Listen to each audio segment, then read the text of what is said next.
Ed Harrold, one of my favorite people, one of my favorite yoga teachers. Um, how's it going, Ed? It's going really well, Aaron. How you doing today? I'm doing really well. Great to So hear.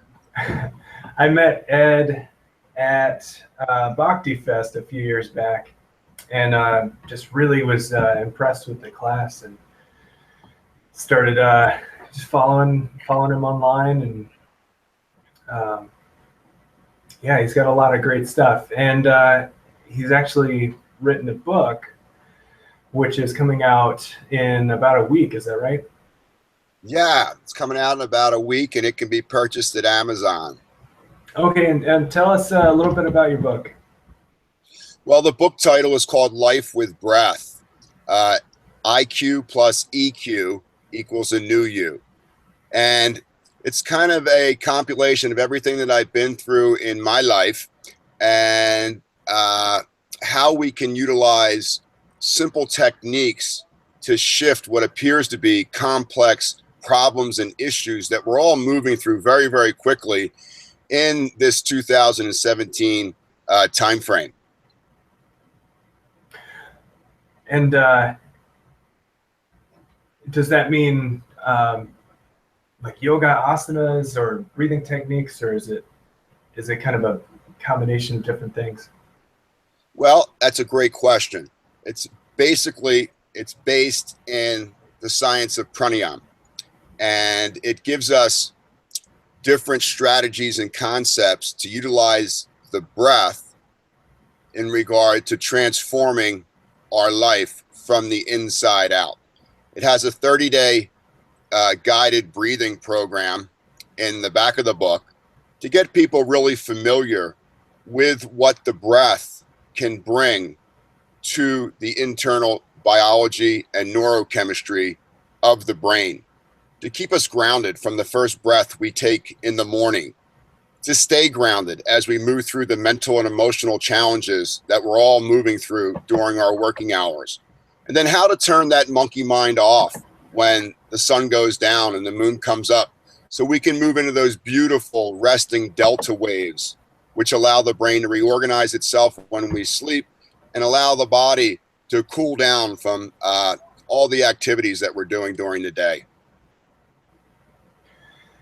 So it's sort of you have different practices for maybe different times a day, or to produce different effects. Exactly. You know, you can have a standalone breathing practice that you could do before exercise or yoga or meditation, which could classically be seated or in a chair. It could be done walking, and this could be a passive meditation pranayama practice. There's also techniques that you can do on the fly as life takes place to keep you rooted in the essence of your heart, to keep your feet on the ground, to keep the mind in the clouds, all the things that sometimes gets lost in the stressful challenges of trying to meet your goals on a daily basis. And this would be an active pranayama meditation. Okay. And so tell us a little bit about your history with yoga. I know you taught at Kripalu for a long time. Yeah, Kripalu has been wonderful to me. I started there over 20 years ago, and I arrived at Kripalu kind of a lost soul. Kind of fell off the track that I wanted my life to be on, and the yoga at Kripalu provided me a wonderful laboratory to start to slow down, to start to lower my heart rate, to slow down the repetitive thinking that was going on in my mind, to start to heal my body from the rigors of Western athletic training and how that had left my body broken. When I first started, as far as flexibility, I couldn't even touch my knees when I was folding over. And the Kripalu style was a little slower, and it was a little more gentle, and it had a strong focus on integrating pranayama. and meditative focus to the movements. And that was exactly what my body required. And when my body got what it wanted, my head started to really relax and open into some of the fears that I had cultivated that separated me from myself. And as I began to explore in deeper states of relaxation my fears, I began to see that they were just hiding my greatest gifts and strengths. So the Kripalu tradition was very good to me and met me at a point in my life when I so desperately needed it. And once I tasted that, it was a thirst that could never be quenched. And I've been drinking from it ever since. And I've taught programs and teacher trainings and athletic trainings at Kripalu. And it's just been a wonderful place to kind of go home and recharge the internal batteries and connect with that spirit soul that is so longing to be with me 24/7. So I've noticed Kripalu is a little bit different than kind of what we consider classical yoga or the kind of Krishnamacharya tradition. And at least from, honestly, I haven't done a lot of Kripalu outside of your classes. And it seems like there's a little bit more openness or I don't know the word modularity with Kripalu. Is that right? Like you sort of seem to like sometimes have pranayama like in the middle of the practice, whereas in maybe a more traditional class, you would only do pranayama at the end. Yeah, Kripalu gave me some framework. It gave me some structure, and it gave me some mapping about how I wanted to interact with the yoga. And it gave me the freedom to express all of my youthful athletic techniques through football, baseball, basketball, surfing, swimming, rowing. And I began to see that all movement, regardless of what we call it, is yoga in its own way when you're mentally paying attention to the breath and when you're mentally visualizing what you want to do in the moment with those 600 muscles and those 200 bones. So what I began to do is right after I left Kripalu with my training, I was already in yoga studios. So what I needed to do to create an audience, I thought, was to differentiate myself from others, was to apply my athletic routines and my yoga routines and hybrid those into kind of a free flow experience in the moment without really scripting anything one way or the other. I was really trusting the internal awareness and consciousness of the energy and staying in the moment and knowing that if I did this particular movement in my mind, I could feel a recoil coming into another movement, and I would breathe into that movement and head into that for 7 to 10 breaths. And as I would watch that heat up, the body would want to then move into another expression. So it kept me completely present without really a conscious script of I do this, I do this, I do this.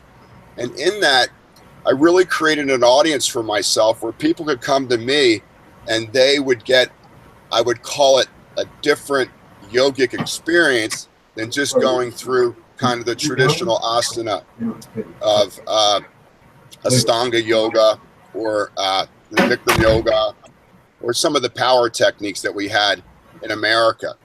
I was very drawn in to twisting the spine. And I really enjoyed when I twisted the spine, what was happening to the neurobiology of my brain. I noticed when I twisted the spine, there was a spiraling almost of the awareness that was dropping down into my left and right prefrontal cortex. There was amazing liberation in that, and being out on the edge of not seeing what the next moment was offering and not being tied down into what the last moment offered. And I really enjoyed that rush. I'm like an energy junkie. Kinesthetically, I love the movements and the sensations. It's like a fine orchestra. And when you twist the spine and then back bend and open up and forward bend, there's an amazing play that takes place.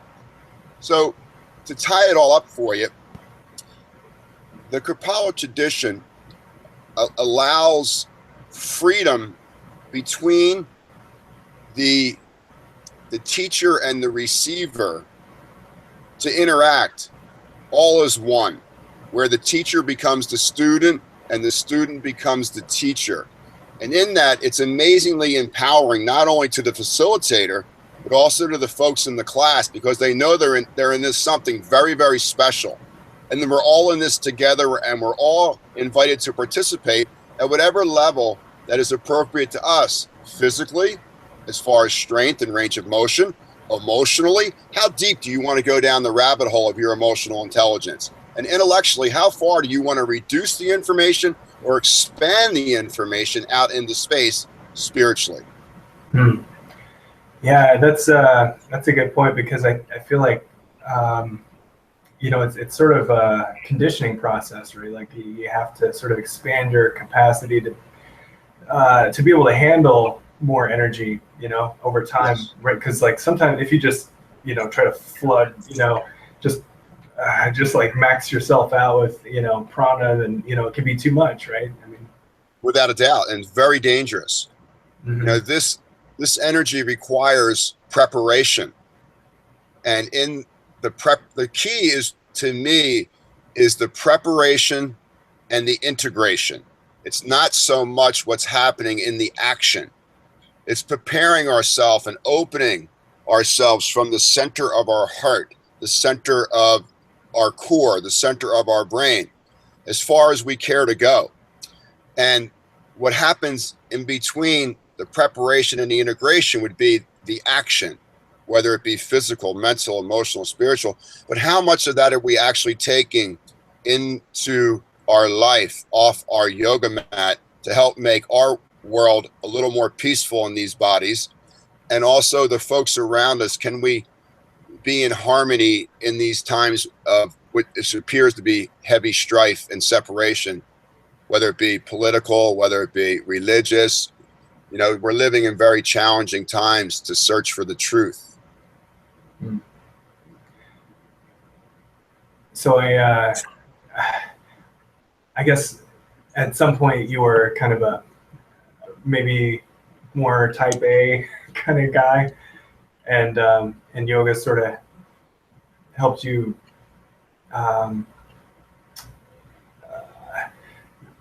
create a sense of calm, right? And at some point you got into offering your teachings to people in a corporate setting. Can you tell us something about that? Yeah, well, first and foremost, I'm still type A.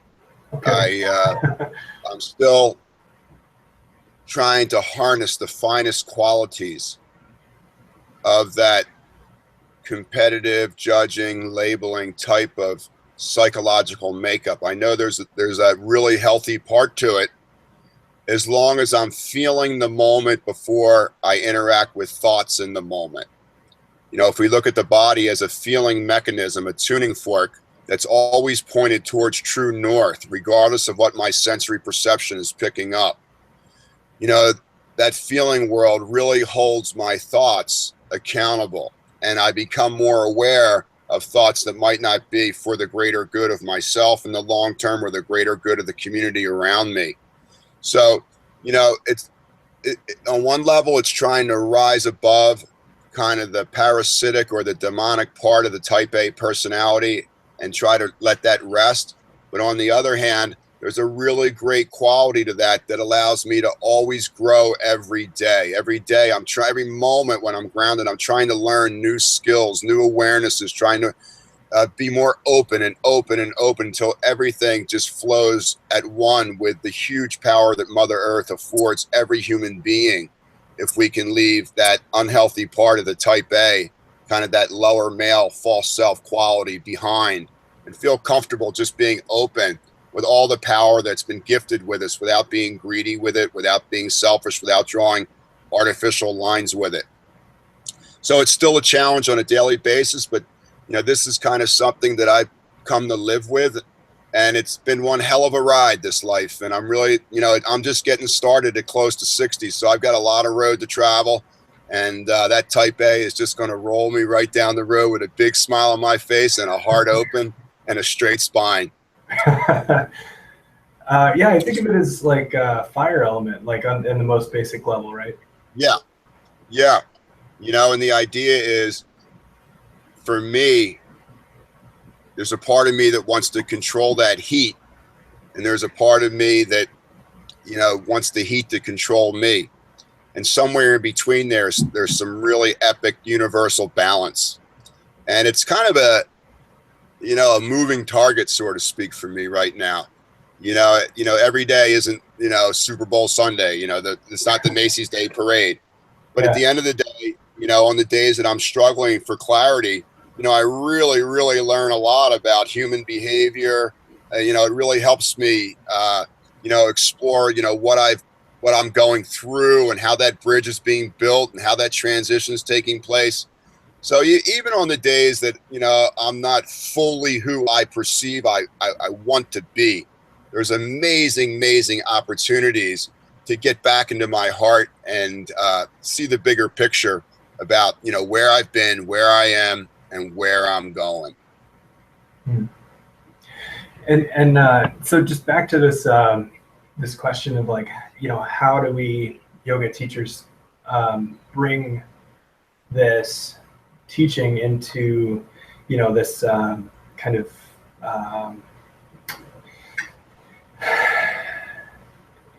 this business setting, which which can tend to be like extremely type A,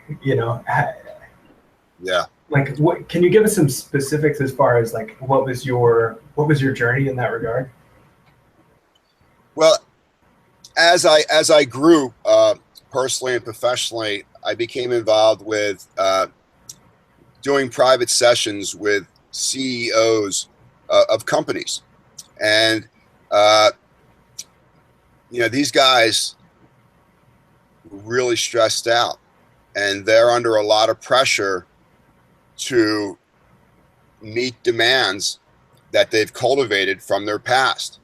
And they have, a lot of these guys, thousands of families that depend on them every Friday to produce a paycheck, to produce health insurance, to produce a 401k.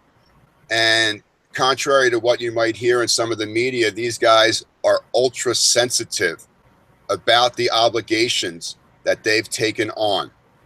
And they care deeply about the people in their company. And, it almost feels like there's so much external pressure now on business with red tape and extra paperwork and more extra government hoops you have to go through. And, they're being squeezed many different ways that they weren't 30, 40 years ago. And at the end of the day, it's okay to be squeezed, but there's a limit to it.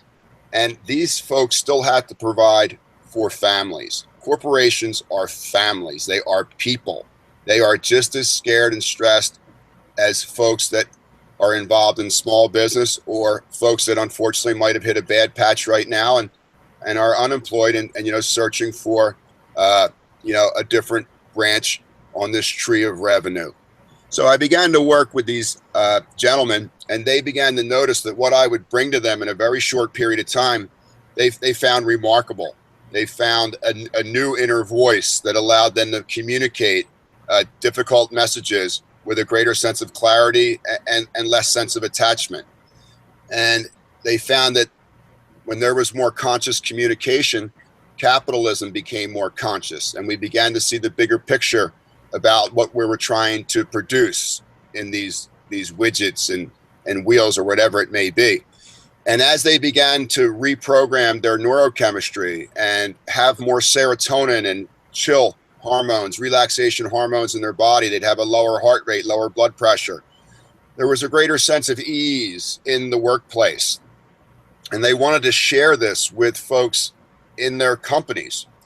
So I began to start working with teams and individuals that are working 80 to 100 hours a week, and they're just spinning their wheels so fast. They're always hitting the wall at 90, and they're just exhausted, and they've kind of lost kind of the joy of what life brings when we have a healthy to-do list. So I would go into companies, and the first thing I would do is I would teach people how to get centered for the day and how to remain centered. I would teach people breath-based exercise. So you could turn your chair or your desk at the workplace into a little standalone gym, so that every 90 minutes to 2 hours, you could push the computer back and you could use that chair and that desk and some pranayama to take what I call brain breaks, where you get out of that left prefrontal cortex, where we conceptualize and rationalize all our perceptions and expectations of the male part of the brain. And then we move into the right prefrontal cortex for several minutes, where there's just the world of quantum physics and the expansion of intuition and creativity. And how do we sustain that neurochemistry all day long, where we're getting information from both cortexes? So we're delivering whole messages internally in our interpersonal dialogue. And as we feel confident with this, it's easier for us to communicate authentically with our coworkers.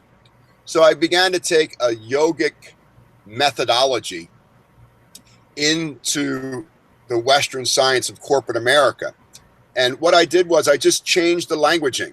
So I moved away from, nadis and idas and pingalas and sushumas and chakras. And I began to talk about the autonomic nervous system and, different parts of the brain, the hypothalamus, the hippocampus, the amygdala. I began to talk about, cardiovascular health and the pumps of the heart and the health of the GI tract and fat metabolism all day long, because corporate America is an endurance event, just like a triathlon. You're going to be wanting to burn fat all day, and how breathing is so responsible for that. So to me, it's all the same energy, really, whether the platform is athletics or self-improvement, what flavor or what depth of light do you want to work with? And, it's just, there's different fields of energy there, and applying the language to who's in front of you at that moment, Aaron. Yeah, that's a really important point, I think, because I feel like with, the way that yoga has been kind of popularized in the West, it's been very, I guess I'll say flowery and like woo-woo comes to mind. It's like this weird, and there's like, there's like this Vedic tradition, which, is a very legitimate thing in a lot of respects. And I feel like, that might be unpalatable for somebody who's kind of in this very Western tradition, I guess, or this environment, where we kind of have this hyper rational materialist view of the world. I think that's a wonderful description. Yoga is, there's no such thing as drive up enlightenment. It takes years and years of cultivating this energy and this awareness, and it's actually done to keep us safe. Remember earlier you were speaking about, bringing up too much prana, and that can invoke unhealthy choices and unhealthy behaviors. So, the body keeps time differently than the left prefrontal cortex does in that man-made time that we're so familiar with.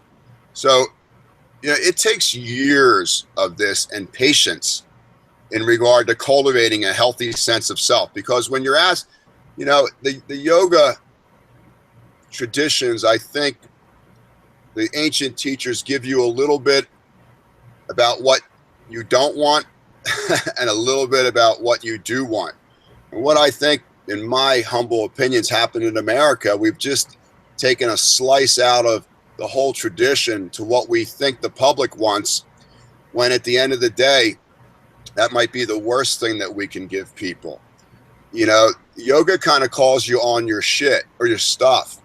And you need to have techniques that hold you accountable so you're not always stoking your ego or comparing yourself to your neighbor. Or, the whole thing with me is, it's mental flexibility. It's emotional resiliency.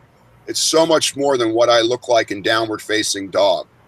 And I think, yoga to some degree is starting to turn slightly back to its roots as you see it being used in so many different modalities to improve the amount of time, or to shorten the amount of time it takes us to improve the self. So I'm curious, what does Ed Harrold's daily practice look like?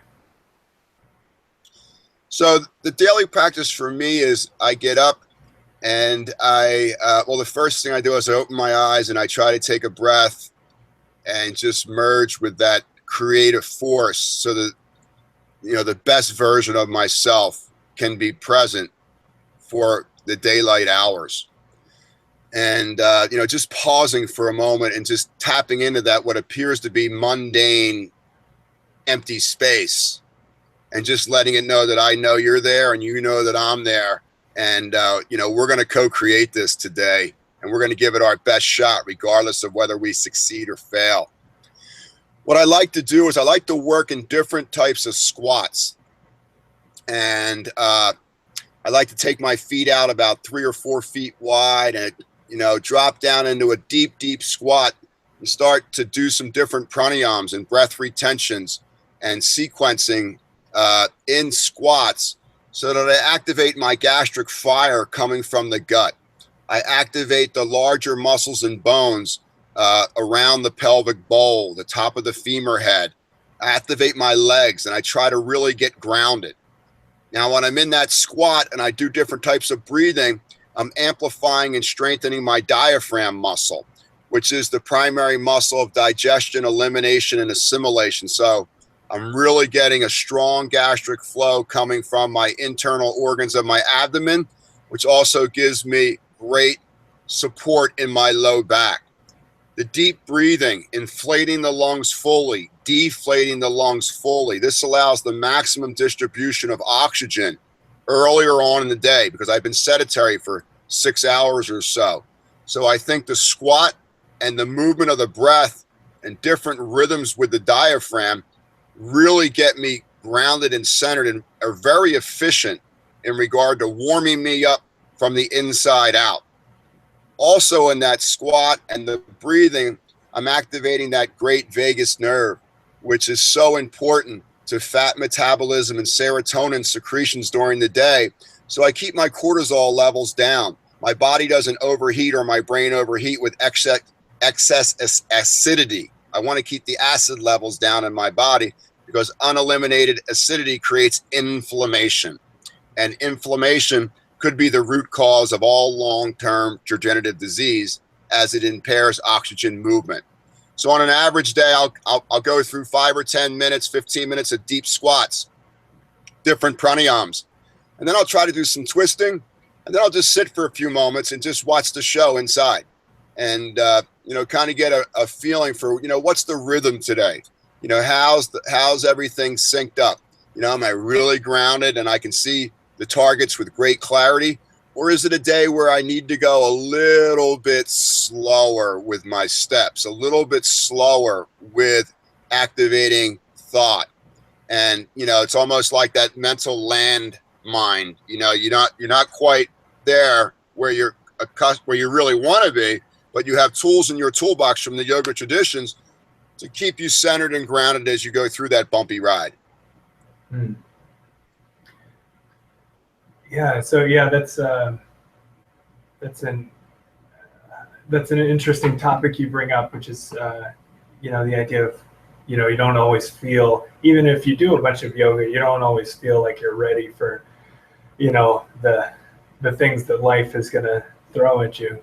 So is that just sort of a mind shift that happens that that you're able to kind of meet those challenges? Like in addition to the practice itself, there's a change in the attitude that has to happen.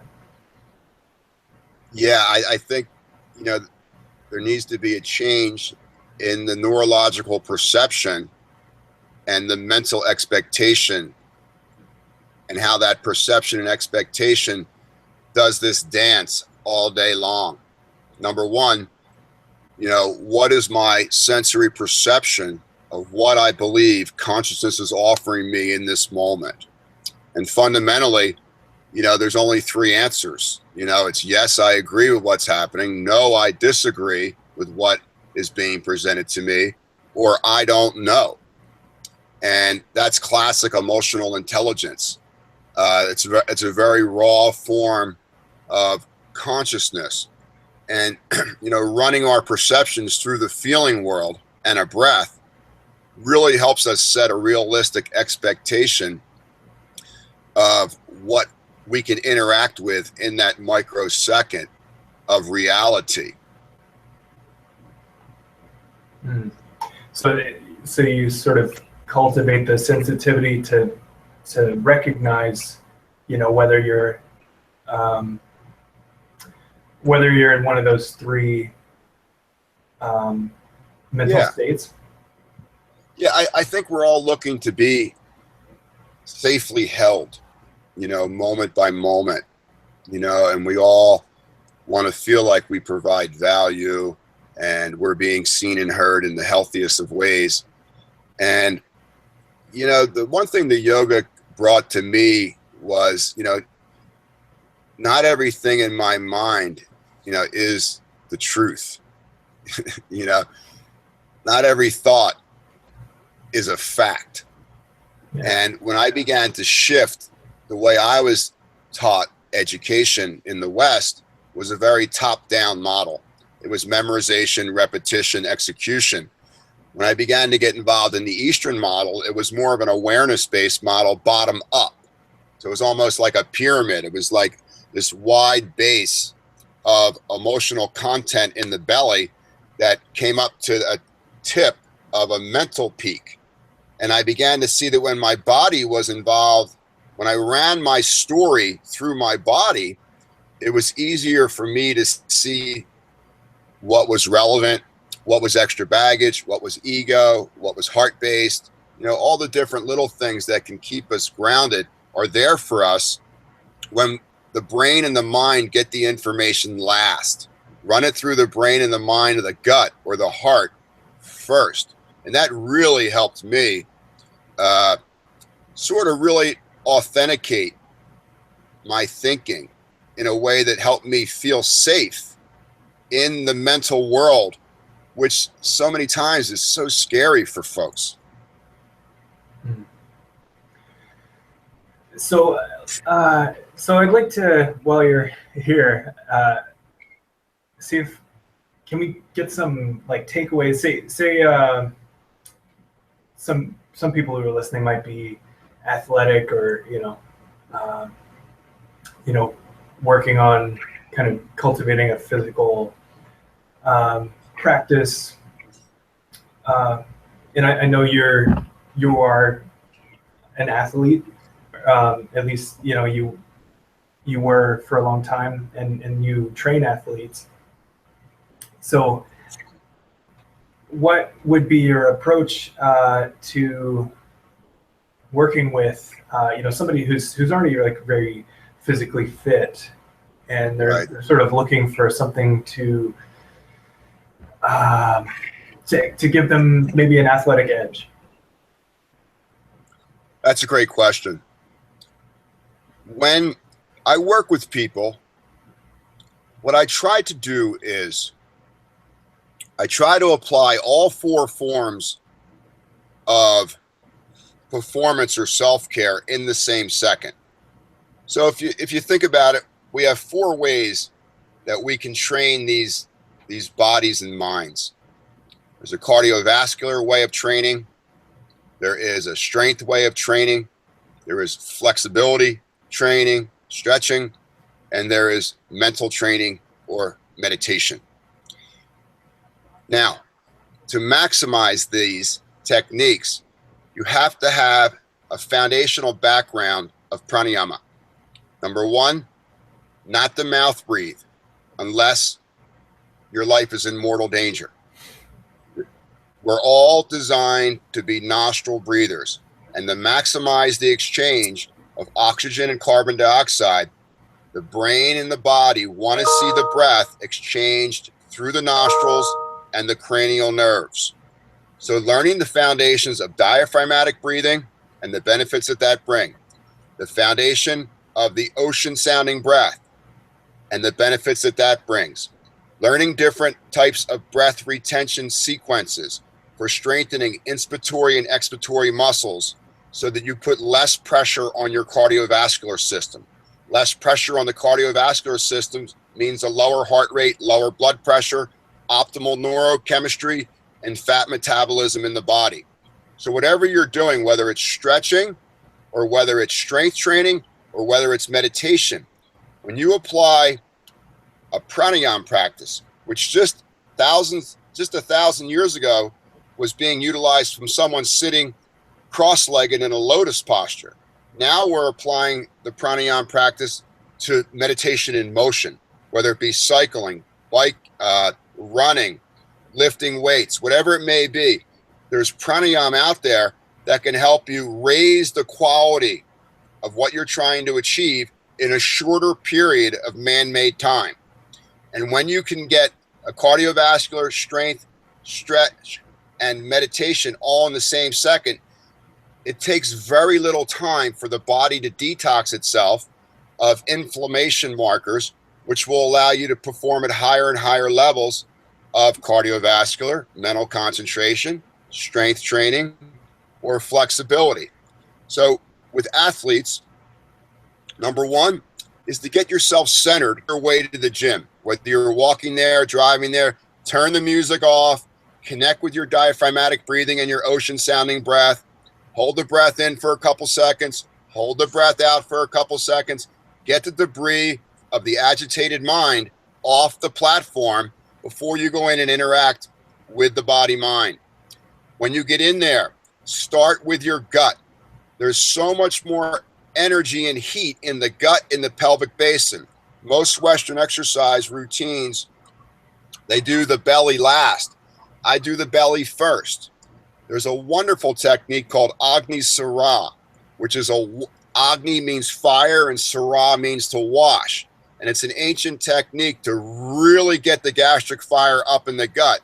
The part of the ego that's normally agitated dissolves, and you're at one before you begin your traditional workout, whether it be biking, running, weights, whatever you're doing in your traditional classes. So go to the gut first and create fire in the gut. And that fire in the gut is going to transport a tremendous amount of energy through your legs and arms, through the limbs of the body. And it prepares the neurochemistry of the body to work deeply without being distracted by things that aren't part of your gym intention. Going through your routine, visualize and execute every moment with great posture in the spine, great stability through the legs and feet. Always be aware of the position of your hands, feet, and pelvis, and is that in alignment with what you want to occur. Never sacrifice posture for an extra rep, an extra mile, or whatever that may be as far as what you thought your plan should be. And then lastly, you have to do a cool down period. In yoga, it's called Shavasana. In the West, you can call it just simply relaxation. But take 6 to 10 minutes and just lie horizontally down on the floor and follow the breath in and out and let the movements integrate deeply into your DNA and your cells, into your brain, so that it can be stored as improvements before you heat up the body again the next time you work out.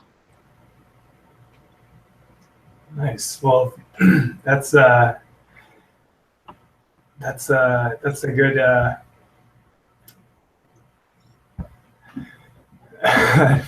start, I guess, with like a good foundation for anybody who has an athletic practice. And I love Agni Sara. It's one of my favorite practices. I'm glad you reminded me because I haven't been doing it. So I want to integrate that into my morning routine. I think there's no reason why we can't blend, and I've been doing this for 20 years, blending all the yoga strategies, which is basically breath, angles, and balance, into Western training, which is classically frequency, intensity, duration. And when you hybrid those male and female archetype energies into one, you become extremely powerful psychologically in regard to controlling the mind so the mind doesn't control you. The whole idea of all of this is to be able to interplay and control thought processes without them interfering with what you're trying to achieve in the present moment. Yeah, it's a little bit of sports psychology, right? I mean, it's all like mindset is the most important thing. Everything's inside out. The further you can go in the moment, the greater ability you have to expand that out into the field. And when the brain is stressed and the heart rate's up, the brain is in no position to integrate or try to take on any new strategies or concepts, whether they're emotional, mental, or physical. So we have to keep the heart rate down for the neuroplasticity and new awarenesses to be integrated quickly for folks.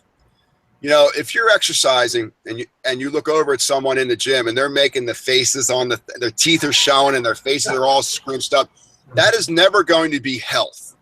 Now, that is appropriate from time to time if you're in a race, you know, and it's the last mile and you're pushing yourself beyond that. But, you know, your face doesn't lie, and it's deeply connected to your cranial nerves, and they play a huge role in what your thought process is going to be, what your hormone secretions are going to be.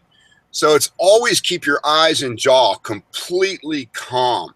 Nostril breathe. Know when to breathe fast through your nose. Know when to breathe slow through your nose. Know how to lengthen your exhale so you're always burning fat. Know how to slow your inhale down so you're stabilizing the visualizations of what you're trying to execute. And all of this plays itself out right up between the throat and the top centers of the brain. So are you saying that somebody's a runner, even like, what if somebody's a sprinter, would you even say to them, like, don't breathe through your mouth? Exactly. So when I work with sprinters, what we'll do is if they are, say they're doing the first 100 meters they run, we'll count their breaths and say they do the 100 meters in 10 breaths. Well, the next 100 meters they do, I'm going to have them do it in 9 breaths, the next in 8 breaths, the next in 7th breaths. So what we're going to try to do is get them to run the whole 100 meters without breathing, holding the breath the whole way, keeping the oxygen and carbon dioxide molecules in their bloodstream, and then go up the ladder the other way. Then do 100 with 2 breaths, 100 with 3 breaths, 100 with 4 breaths, 100 with 5 breaths, and back up to whatever their initial starting breath was, say 9. Now, after a week or 2 of that, you'll notice their normal breath rate for 100 will drop to 8 breaths a minute, and then to 7 breaths a minute. So you're taking less breaths per minute, you're stalling aging and amplifying perfection. Yeah, it sounds like that would really strengthen your blood, like makes your blood carry more oxygen, right? A lot more blood oxygen, a lot more hemoglobin, blood proteins. The blood also becomes very transparent. It becomes very, very thin, like your high altitude. When blood is thin, it's very easy for a heart, which is essentially atomically at a pump. So, you know, a pump can work more efficiently with a thinner fluid than it can a muddy, inflamed, mucus-filled fluid. So getting the blood thin and transparent is one of the huge benefits of pranayama. Wow, that's I imagine that'll be very useful for some of our listeners. So just before we wrap up, I know you got the book there. Let's see the book. Life with Breath. You can get it in Amazon beginning mid-July. And if you're going to have one motivational, one self-help book that has a blend of Eastern and Western sciences on your coffee table next year, I hope you invest some of your time in this book. I know it will serve you well. Yeah, I'll definitely get one. Thank you. Well, any parting words before we close up? Well, first of all, I just want to thank you. Without folks like you, Aaron, there wouldn't be an opportunity for a platform like me to put out into the field what I feel is valuable wisdom today. And I want to thank you for your service, for yourself and everyone in your community. Well, yeah, I appreciate you so much, Ed, and it's been a great honor to have this opportunity to talk with you this way. And may I just say, go be great, buddy. Hey, you too, Ed. Stay in touch. I will. Namaste. Best of love. Bye-bye.